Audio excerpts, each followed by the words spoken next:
Hook, you ever have one of those moments when the people who think they own everything suddenly realize a broken bar they don't own you? When the smug smiles fade, and the power they flaunted turns to panic. That was me, standing on the shore of my lake, yes, my lake, watching the ashes of my old paddleboat drift across the water. The whole thought they could break me. They thought they could scare me into silence. What they didn't know was that the fire they started didn't just burn a boat, a broken bar, it lit a fuse. I bought the lakefront house 3 years ago, and I still remember the first morning I woke up there. Mist rolled across the water, birds skimmed the surface, and the light hit the lake like liquid glass. It was peaceful, the kind of peace you think only exists in paintings. That's what drew me here after everything fell apart, the divorce, the layoff, the long nights wondering where life was heading. The lake was my restart button. But peace doesn't last long when there's a homeowners association with a god complex. The hoe here wasn't just about mowing lawns or painting fences, it was a kingdom, ruled by a woman named Linda Carver,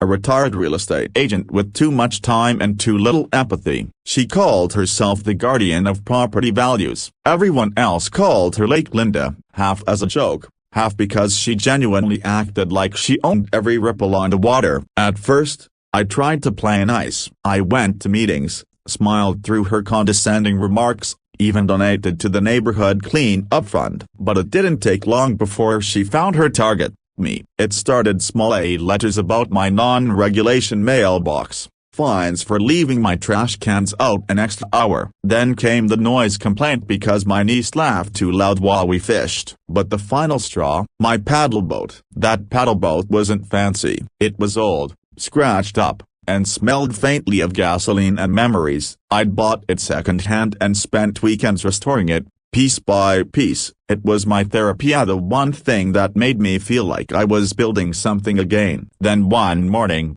I came outside and found a bright orange sticker plastered to the hull. Violation, a unauthorized watercraft. I stared at it for a good minute, trying to process the absurdity. Unauthorized, on my property. I called Linda, and she picked up like she'd been waiting. Mr. Walker, she said with a tone slicker than oil, your boat isn't compliant with HOA watercraft standards. You'll need to remove it immediately. I tried to explain the lake was technically outside the HOA boundary. It was part of my deed. My lakefront wasn't shared property, it was mine. But Linda didn't care about deeds, she cared about control. When I refused, things escalated fast. 2 days later, I came home from the grocery store and saw smoke, thick, black, rising from the shore. I dropped everything and ran. My paddleboat was engulfed in flames, plastic hissing, paint bubbling, the air thick with acrid smoke. I stood there, helpless, as the last of it melted into the water. Then the sirens came. 2 police cars rolled up, lights flashing. One officer stepped out, hand on his holster. Sir, we received a report of illegal burning and trespassing. I laughed. I actually laughed. Trespassing? On my own land? Linda appeared then, arms crossed, smug as ever. You can't just park whatever you want on common property, she said, loud enough for the officers to hear. I turned slowly toward her, my heart pounding but my voice calm. You should really check your maps before you accuse someone of a crime. Because here's what she didn't know. I wasn't just another homeowner. I'd bought not just the house, but the entire lakefront parcel, 30 acres of it. The HOA's boundary ended 50 feet from where my dock began. And when the truth came out, when the officers looked at the property lines and realized she'd overstepped, Linda's face went pale. But that wasn't the end. Oh, not even close. Because when you light a fire like that, trail or otherwise, you'd better be ready for what burns next. When the cops finally left that night, the air was still thick with smoke and tension. The lake, my lake, reflected the dying orange of the fire that used to be my paddleboat. Pieces of it floated like broken memories across the surface. I stood there in silence, listening to the frogs and crickets fill in the quiet that humans always ruin. That night, I didn't sleep, not because of the loss of a boat, but because of what it meant. They hadn't just burned something I built, they tried to erase me. They wanted me to feel powerless again, just like I did when I lost everything before moving here. But this time, I had roots. I had ground under my feet that I owned. By morning, I had a plan. I called the county records office first thing and requested every document related to the host charter, boundaries, and property claims. The clerk sounded almost amused when I told her what happened. A few hours later, I had the official map say with my property clearly marked,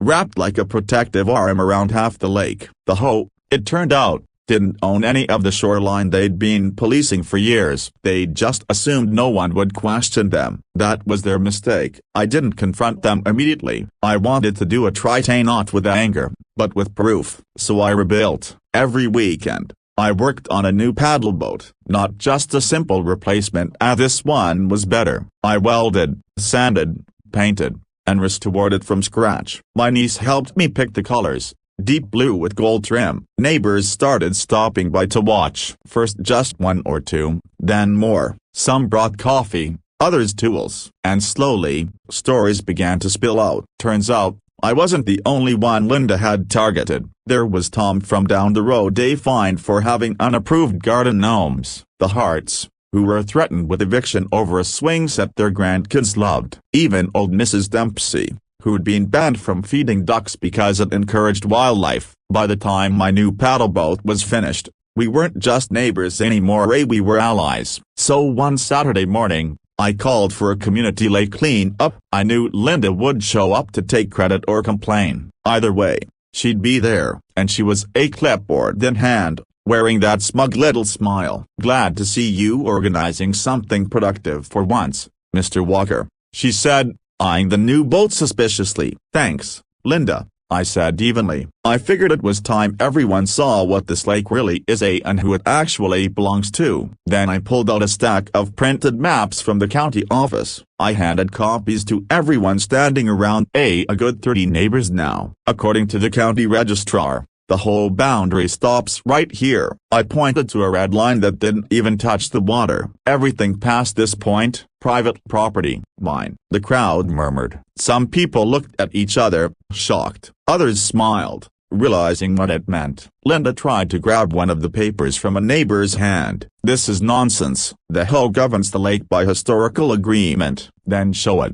I said quietly. "Produce the document." She couldn't, because there wasn't one. You could see it on her face that moment when her empire of fake authority started crumbling. For years, she'd ruled with fear and fines, counting on everyone being too tired or polite to fight back. But the truth doesn't need permission to exist. I pushed the new paddleboat into the water. My niece climbed in beside me, her laughter echoing across the lake. I looked back at the crowd and said, "This lake isn't about power. It's about peace. It's about community. If anyone wants to fish, paddle, or just sit by the water, you're welcome. No permission needed." That was the moment everything shifted. People started talking, sharing, planning. Within 2 weeks, we'd formed a new association, not a home, but a neighborhood co-op. No fines, no threats, just a shared goal, to take care of what we all loved. Linda moved away 2 months later. Rumor has it she tried to start another HOA somewhere else. I almost felt sorry for her. Almost. Now, every time I take the paddleboat out, I watch the sunset over the lake and think about how quickly things can change when you stop letting fear dictate your life. They burned my boat to destroy me, but all they did was spark something stronger. Because in the end, the message is simple. You can burn a man's boat, but you can't sink his spirit. And as the paddle blades turn through the calm water, I know one thing for sure: a peace isn't something someone gives you, it's something you take back, one ripple at a time.